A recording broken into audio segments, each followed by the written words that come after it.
Hey guys, Nathan here. I wanted to take a minute and show you my simulator setup that I have in my garage.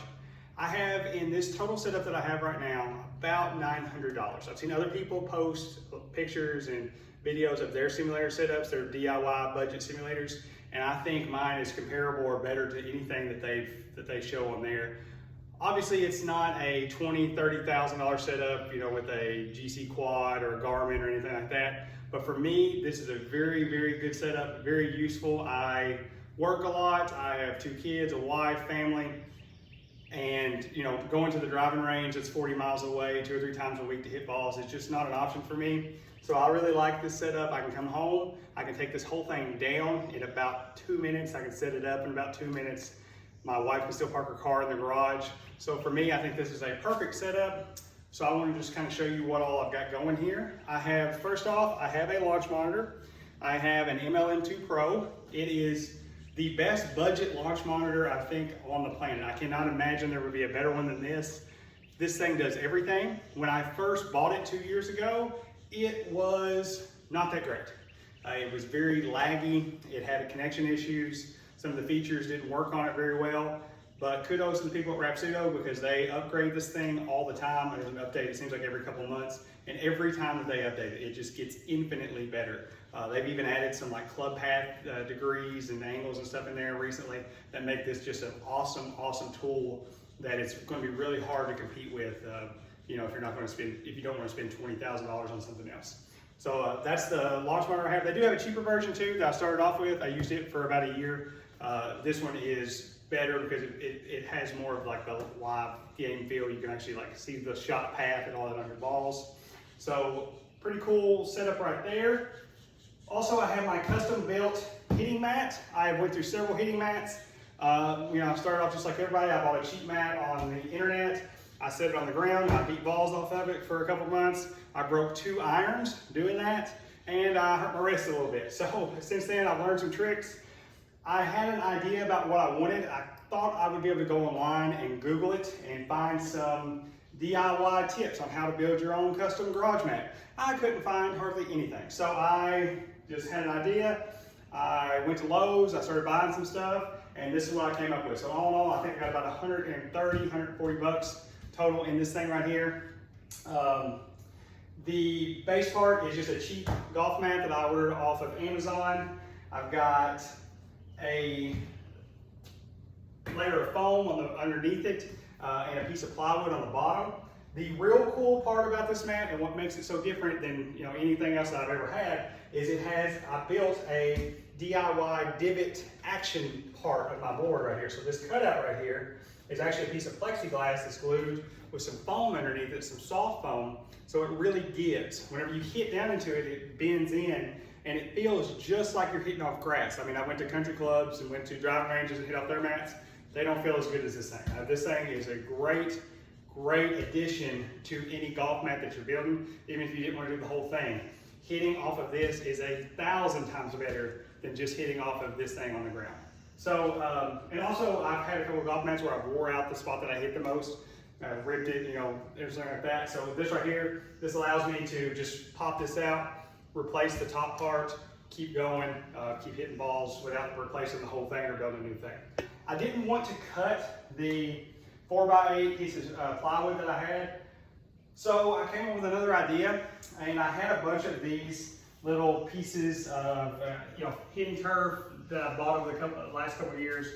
I've got some long grass here. I've got like a divot board where you can see where you hit the ground, things like that. And I wanted to be able to utilize that in my setup here. So what I did is I put a piece of Velcro down and I Velcro these things in. The reason I did Velcro, I want to be able to interchange them. I want to be able to hit off different lies. So right here I've got like a rough lie. I've got the divot board. I've got like a fairway lie right there. I wanted to be able to do different things, but I needed it to Velcro so I can move it in and out. If I'm standing here, I want, if you're hitting a pitching wedge, you're going to be a little bit closer than if you're hitting a 5-iron. So I can unvelcro it, pull it up, move it out 2 or 3 inches, hit my 5-iron off the same mat. This little piece of grass is a different color. The only reason it's a different color is I needed to extend it out about 1 foot, and that was the old mat that I had. I just cut it and I glued it down there. So that's the only reason it's a different color. Just ignore that part. But other than this, Very, very easy to take down. I literally just lift it up. I put a handle on the front. I prop it against the wall when I'm not using it. I pull it out. It takes me like 2 minutes to set up. Pretty awesome setup there. My net on the back wall is a massive net. It is actually like an encaged net, 10 by 10 by 10 by 10. It's got 4 sides, the top, bottom, or top, 2 sides and the back. But I had this set up and it wasn't really easy to get up, take down, things like that. So what I have done is I flipped it upside down, hung it on a wire going across my garage, and it is awesome. It is massive. It goes from one side of my garage to the other. I can hit as many balls into it as I want. It doesn't ever, hit the wall or anything like that. When I first started, I had like a 10 by 10 net that I had back there. If you look back in the back corner or back right in my drywall, there's a perfectly round circle in the drywall. That is from me using too small of a net a long time ago, a couple years ago, and my wife and daughter still to this day do not let me live it down. Every time I hit golf balls, they tell me not to hit the house. So this takes care of all that problem. Like I said, I can stretch it all the way out. One thing I do want to look at adding, I'm going to do some kind of ball return. I'm kind of looking at an idea for that, but that'll come later. This is a pretty cool setup. I'll hit a couple shots, let you see it on the video on the launch monitor, see how it works, and go from there. Let me wake this thing up. And this is just my cell phone over here, and I've got it running with an HDMI cable up to the TV that you see above the shelf. At one point I had a projector out here. It had some flaws. It was a cheap projector. Anytime it was daylight, I couldn't really use it. It would wash itself out in the light. It was really finicky to get it lined up perfectly every time, especially since I'm rolling stuff in and out and my hitting mat's not saying exactly where it is every single time. So I like the TV setup a lot better. I do sometimes come out here and put the projector up. I've got a white screen I put behind it.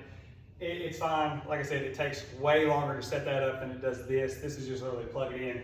I can start hitting balls, 20 minutes, be done, go inside and do all my dad stuff. So right here, I'm gonna hit right off of my divot section. I got a pitching wedge. It should be about 135 yard carry if I hit it good. Let's see. Shame. Complete. Off the shaft. Let's try it again.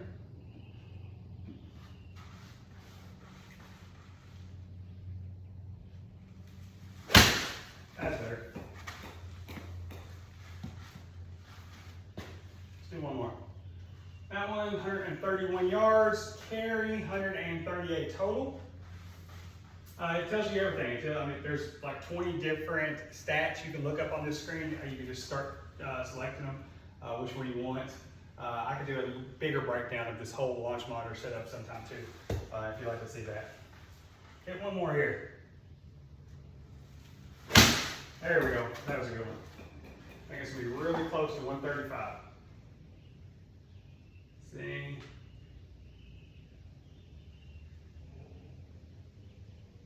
$135 yard carry exactly, 140 roll, so just absolutely perfect right there. This is my setup. Like I said, this is what works for me. If you'd like to see any more details about any of this, just let me know, and I will be glad to break it down and show you exactly how it works. So thank you for watching.